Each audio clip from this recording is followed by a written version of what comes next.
Pedro Castillo lidera el conteo de votos en el Perú tras más del 96% de actas procesadas. Ocurre en el mundo.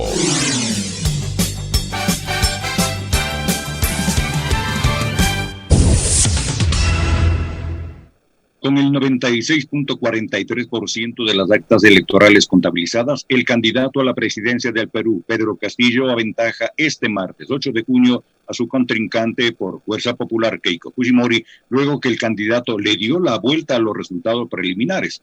La Oficina Nacional de Procesos Electorales, OMPE, en Perú, presentó la actualización de los datos en un portal web para que la población pudiera hacer el seguimiento del escrutinio. Con base en esos datos, el aspirante por Perú Libre, Castillo, obtuvo 8.575.987 sufragios válidos, equivalentes al 50.28% de los votos válidos. Por su parte, Keiko Fujimori cuenta con 8.477.817 votos válidos, lo que representa un total de 49.71% de las boletas procesadas. Tras la publicación de los nuevos resultados que favorecen al candidato de Perú Libre, Pedro Castillo, la aspirante presidencial Keiko Fujimori expresó ante los medios su preocupación ante una supuesta serie de irregularidades en el proceso de escrutinio de las actas. Lo mismo ocurrió con ciertos medios de comunicación y periodistas, quienes ya daban el triunfo a Keiko Fujimori, y los comentarios han cambiado. Sobre este tema, la palabra tiene Alexis Moncayo en el segmento Pichincha Opina. 7:06 a.m. Ya decía el profe y daba lectura de cómo van avanzando los escrutinios en las elecciones del vecino país, Perú, donde, fíjense ustedes, a pesar de lo pitonizos que suelen ser algunos periodistas en Ecuador, que advertían que no había posibilidad de que la tendencia se revierta, finalmente, y como lo anticipaba en este espacio la doctora Anaí Durán, durante la entrevista del día de ayer, finalmente eso ocurrió, cuando empezaron a ingresar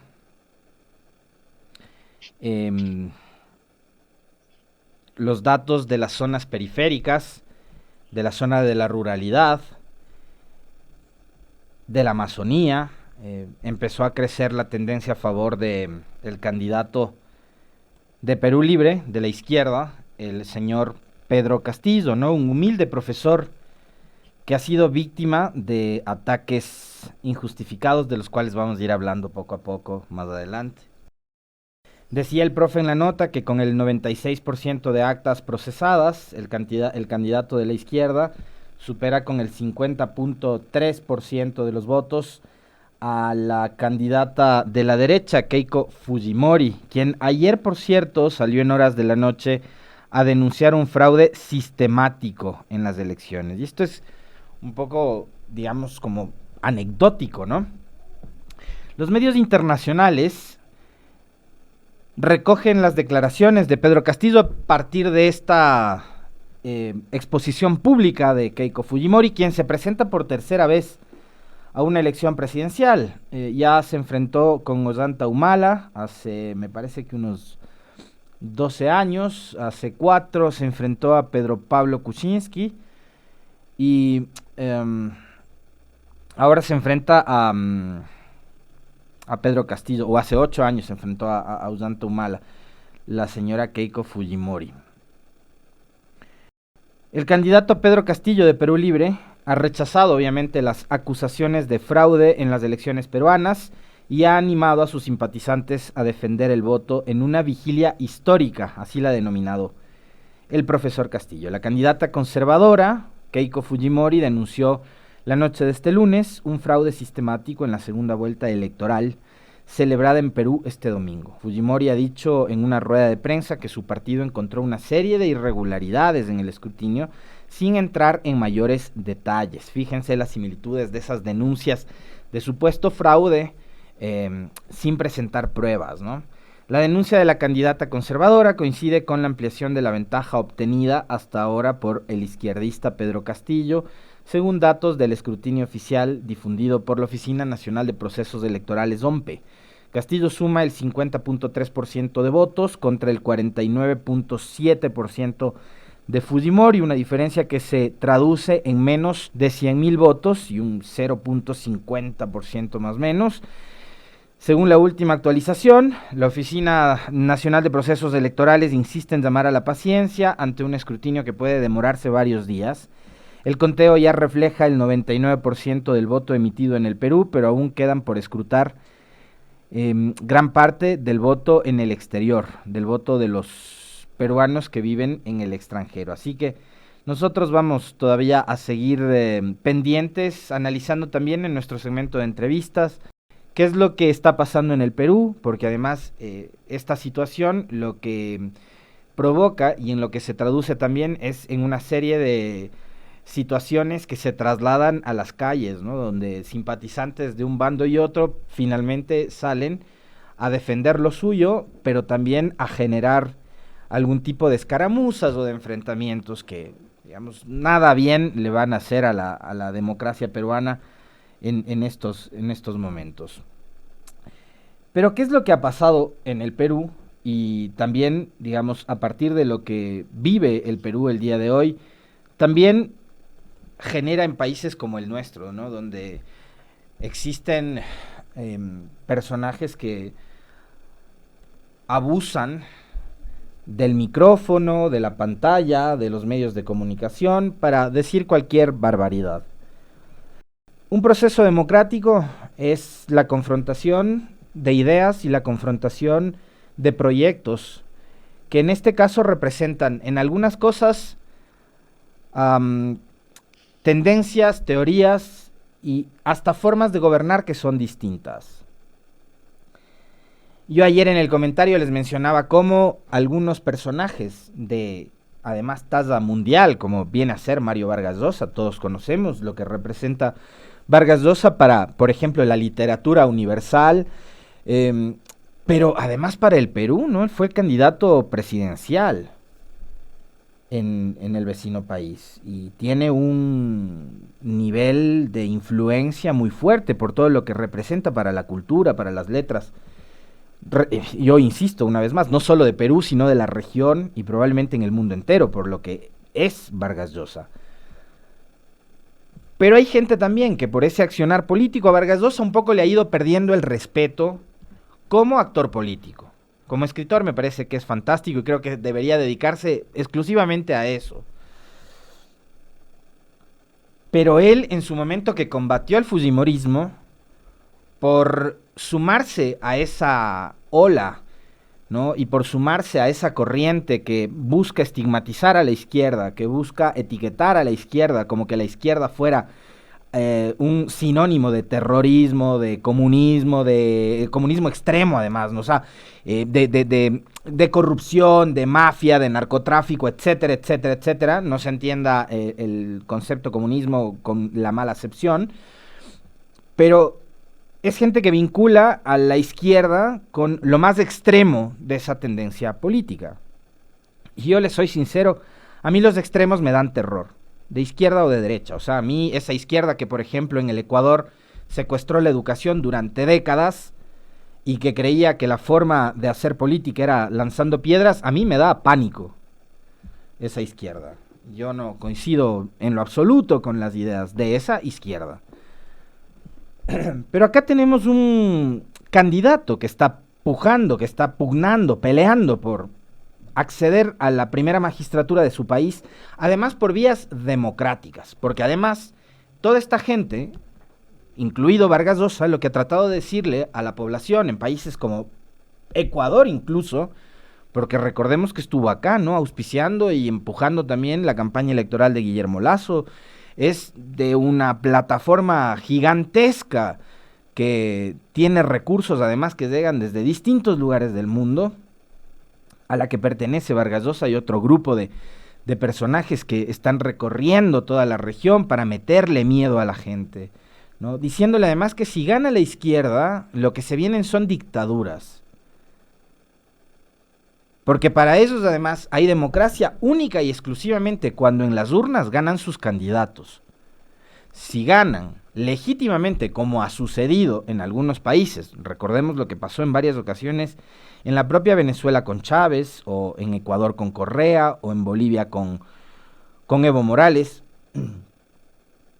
para ellos eso es dictadura, ¿no? Cuando ganan proyectos políticos a través de las urnas. ¿Por qué? Porque el proyecto que representan los candidatos de derecha, ya sea porque el candidato es malo o porque el proyecto no termina de convencer en la gente, no es porque ellos sean lo suficientemente malos, porque no se reconocen como tal y porque no son autocríticos, sino es porque la izquierda lo que busca es quedarse en el poder, porque lo que buscan es establecer un mecanismo y un modelo de gobierno autoritario y dictatorial, pero no reconocen el resultado electoral. Entonces, ahora que ganó Lasso, por fin, a la tercera igual en Ecuador, sí, esto es democracia. Pero antes, cuando no pudo ganar, era dictadura, ¿no? Ahí era dictadura. Entonces, es una forma además de manipular el discurso, de manipular la realidad, que es muy grosera y que lo que hace es meterle muchísimos miedos a la gente. Y en esa campaña bastante grosera y perversa, han entrado medios de comunicación. ¿Yo quién soy para decirles primero a ustedes y después acá antes del 11 de abril? Y después para decirles a los peruanos por quién tienen que votar. No soy absolutamente nadie para decirle al ciudadano por quién tiene que votar. Creo que además asumir el rol de juez con respecto de a qué representan cada uno de los candidatos y sus tendencias, tampoco es, digamos que mi papel, ¿no? O sea, el de juzgar de forma anticipada, además, a los candidatos, sin ni siquiera haber revisado sus hojas de vida, sin ni siquiera saber cuál es el origen y cuál es, digamos, la hoja de ruta o el plan de gobierno que plantean unos y otros. Yo podría decirles a ustedes que Keiko Fujimori, por todo lo que hizo su padre o por lo que representa el fujimorismo, es lo peor que le podría pasar a Perú. Pero finalmente esa termina siendo decisión del pueblo peruano. Y ya sabrán ellos, los hermanos peruanos, si ahora han decidido por Keiko Fujimori o por Pedro Castillo, cuál de las dos opciones les parezca o les resulte mejor. La sabiduría popular se traduce en el resultado electoral en las urnas. Y ahí veremos finalmente si es que Perú acertó o se equivocó. A Keiko Fujimori yo creo que habría que juzgarla o habría que evaluarla por sus actos. Y digamos que sí, que los tienen. Ayer Anaí Durán, nuestra entrevistada a las 7:30, se refería precisamente a aquello, ¿no? A todo el prontuario que tiene Keiko Fujimori. Un prontuario que, por ejemplo, a ella le impide salir del Perú, siendo incluso candidata, porque tiene una serie de procesos legales en su contra. Porque además estuvo involucrada en el caso Odebrecht, al igual que su anterior contendor, que era Pedro Pablo Kuczynski, quien terminó por las presiones precisamente que hubo en su momento, renunciando a su calidad y su condición de presidente de la República en el Perú. Pero Keiko Fujimori tampoco ha escapado de esa serie de ataques y de esa serie de cuestionamientos y de procesos que tienen que ver con corrupción en el Perú. Como al señor Castillo me parece que no tenían nada de qué acusarle, ahora el pecado que le endosan es que el hombre representa todo lo contrario que el grupo de las élites de Lima, que el grupo que está liderado por Vargas Llosa y por la candidata Keiko Fujimori. El pecado de Castillo es ser un profesor, además bastante humilde, que no pertenece a los grupos poderosos políticos, económicos, mediáticos del Perú. Y me parece que lo que ha logrado hasta ahora Castillo, viendo desde afuera además, es una proeza, y si gana las elecciones, más todavía, porque se está enfrentando no solo a Keiko Fujimori, sino a todo lo que viene detrás. Por eso les decía yo que resulta anecdótico la denuncia de Keiko Fujimori con respecto de un supuesto fraude sistemático. ¿Por qué? porque aparentemente quien controla todo el sistema es precisamente el grupo de poder que está empujando su candidatura. Entonces parecería que quien está auspiciando un fraude en contra de Keiko Fujimori es el grupo que le está auspiciando a ella, porque son los que controlan todo. En el caso de Perú ha pasado lo mismo que sucedió en Ecuador, donde todo el aparato mediático empujó una candidatura y se dedicó, además de apoyar a una candidatura, a desprestigiar a la otra.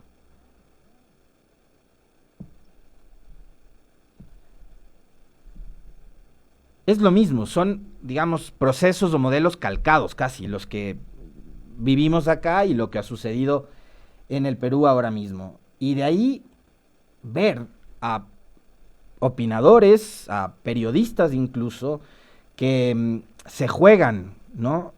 Ese rol o que tratan de jugar ese rol de jueces y de fiscales de la ética y de la moral, y que dicen, por ejemplo, que a Castillo habría que darle 15 o 20 millones de dólares, porque seguro como es de izquierda es un piso, ¿no?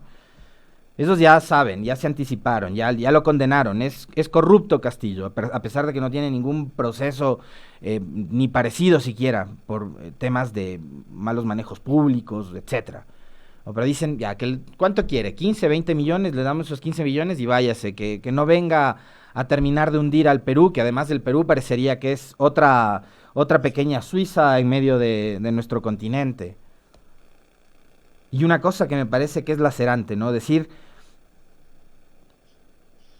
profundizar las desigualdades que ya existen, pero que existen en todos los países, y que como existen en todos los países, ¿para qué ponernos a trabajar en reconstruir la sociedad y en tratar de mejorar la redistribución de los recursos de un estado o de un país, cuando podemos seguir concentrando en la misma gente poderosa, en las 4, 5, 6, 10 familias que controlan todos los aparatos de producción de un país, mientras el resto de gente se muere del hambre?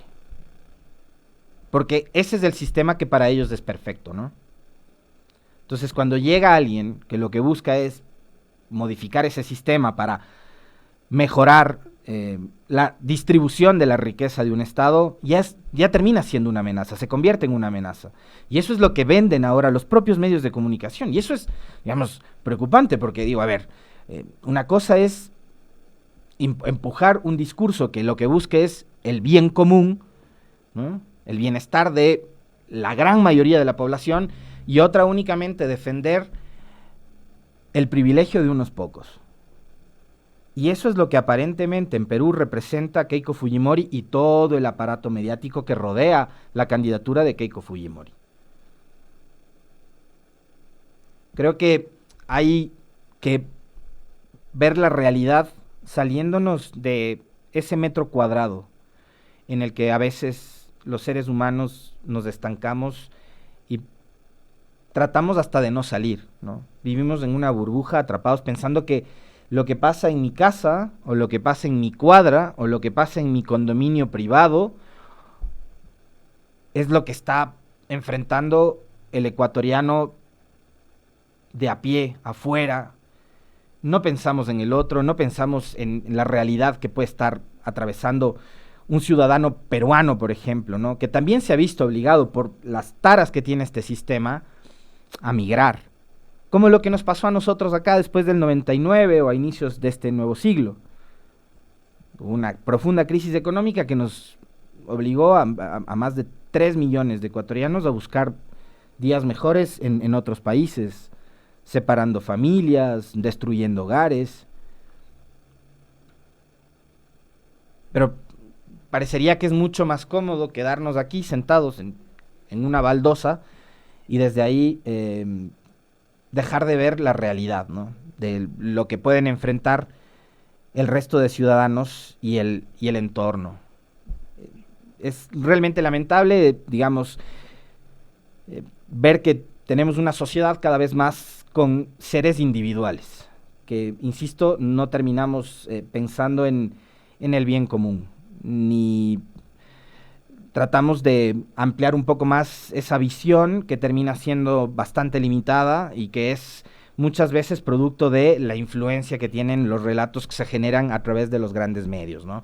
Entonces, como decir, por ejemplo, que en el caso de Ecuador Andrés Arauz era el candidato del castrochavismo y repetir el mismo discurso en el Perú diciendo que Castillo es el candidato del castrochavismo y desde ya repetir en Colombia en los próximos meses, cuando lleguen a las elecciones presidenciales, que Gustavo Petro es el candidato del castrochavismo y que le sigan metiendo miedo a la gente con el cuento de la venezolización, que es lo que acá, por ejemplo, les dio mucho resultado, ¿no? Metiéndole muchísimo miedo a la gente con respecto de el sistema que ahora mismo tiene Venezuela, ¿no? Y que, digamos, por X razones, incluido un bloqueo económico y político impuesto por los Estados Unidos, ha empujado a varios ciudadanos a también salir y buscar días mejores en otros países. Pero esa no era la realidad del Ecuador, por ejemplo. Porque fíjense ustedes que durante la década anterior en el Ecuador no llegaron solo ciudadanos venezolanos a vivir, acá vinieron cubanos, colombianos, peruanos, haitianos, después del terremoto, y españoles, ciudadanos españoles migraron por montones al Ecuador, porque había mejores condiciones económicas durante el gobierno pasado. Perdón, durante la década de Correa, porque en el gobierno pasado no había buenas condiciones para nadie, excepto para los panas de Moreno en este país. Pero si habían condiciones para vivir, para invertir en el Ecuador durante 2007 y 2017, que para algunos es donde nace la República del Ecuador, y nace mal, porque todos los males empezaron a aparecer desde entonces, para otros ciudadanos de otras nacionalidades resultó ser, digamos que, bastante prometedor venir a Ecuador, incluso para estudiar, por las facilidades que había y por el nivel de educación que ofrecían universidades como Yachay, por ejemplo, ¿no? Que para el gobierno anterior fue un desperdicio de plata y para algunos medios de comunicación se convirtió en un elefante blanco y le dieron palo durante todos los días. A Yachay, a la Universidad de las Artes, a la Universidad Iquiam en la Amazonía, que lo que buscaban era fomentar la investigación. Así que yo creo que con mucha expectativa vamos a seguir viendo cómo va el desarrollo del escrutinio y las elecciones en Perú. Como dábamos lectura a la nota de Diario El País, va a tomar todavía algunos días más hasta que se termine de contar absolutamente todos los votos y las actas que han sido ya procesadas. Como bien daba cuenta la nota, falta el voto en el exterior, pero ya digamos como que hay una tendencia. Veremos si es que esa tendencia se revierte o si se confirma lo que hasta ahora es o parecería ser un hecho, que Pedro Castillo ha sido elegido por la mayoría de ciudadanos peruanos como el nuevo presidente del vecino país al que le deseamos, sea que gane Keiko Fujimori o sea que se confirme el triunfo de Pedro Castillo, la mejor de las suertes. Porque esta región y esta parte del continente ya no resiste más, y pueblos como el ecuatoriano, como el peruano o el colombiano, de verdad que ya no dan más de malos gobiernos. Así que ojalá y Perú y el pueblo peruano hayan sabido tomar una decisión sabia. Seguro que sí, porque es finalmente la voluntad popular expresada en las urnas. 7:27, profe, hay un tema adicional con el cual cerramos hoy el comentario. Así es, Alexis. Guillermo Lasso se someterá a una nueva operación de médula espinal en Estados Unidos. Gubernamentales. El próximo 21 de junio el presidente Guillermo Lasso viajará a Estados Unidos para someterse a una nueva operación de la médula espinal. Retornará el 30 de junio. Serán 3 días de hospitalización y 4 de terapia física, según confirmaron sus allegados. La operación tiene como objetivo drenar un quiste, por lo cual la incisión será pequeña. Según una publicación del portal digital La República, la médula espinal de Lasso resultó afectada como consecuencia de la aplicación de anestesia epidural tras sufrir una caída en España el 14 de marzo del 2013, la cual le fracturó un tobillo. Tras esa primera operación tuvo 2 intervenciones quirúrgicas más, una en Madrid unos días después de ese accidente y una segunda en Cleveland, Estados Unidos, en el 2018. Desde esa fecha realiza terapia física diariamente, temprano en las mañanas, para mejorar su movilidad, y eso lo complementa con el uso de un bastón. Algunas de sus fotos en esa rutina las posteó durante la última campaña electoral. Este jueves tiene previsto aplicarse la primera dosis de la vacuna contra el COVID-19. Sus allegados confirmaron que sí asistirá Guillermo Lasso. Alexis Moncayo comenta en Pichincha Opina. 7 de la mañana con 29 minutos. Esta ha sido una noticia que ha circulado el día de ayer desde este espacio, y creo que la gran mayoría de ecuatorianos lo que le desea al presidente Lasso es que pueda salir cuanto antes de este procedimiento médico. Sabemos que, digamos, esta intervención a la que tiene que someterse exige y demanda de una rehabilitación y un tiempo de recuperación extenso, que además digamos, necesita del total compromiso del paciente para recuperarse, y hoy que no ha cumplido ni siquiera un mes todavía en funciones, el presidente le auguramos una recuperación pronta y una mejoría que le garantice a él poder volver al país y ejercer cuanto antes su condición de primer magistrado de este Ecuador, que tanto lo necesita, y lo necesita tanto como para atender, por ejemplo, las exigencias, necesidades y urgencias que tienen los médicos, las enfermeras, enfermeros, médicas,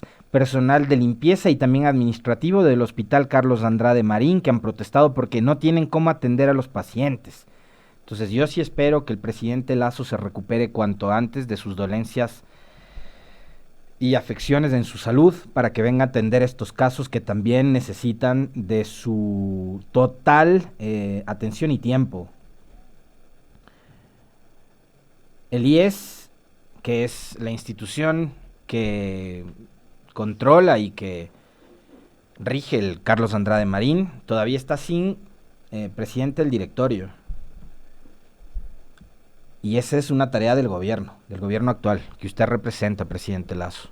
Así que cuanto antes esperamos los ecuatorianos y confiamos que usted pueda salir de este procedimiento médico totalmente recuperado, para que se ocupe también de las cosas que le están afectando a los ecuatorianos.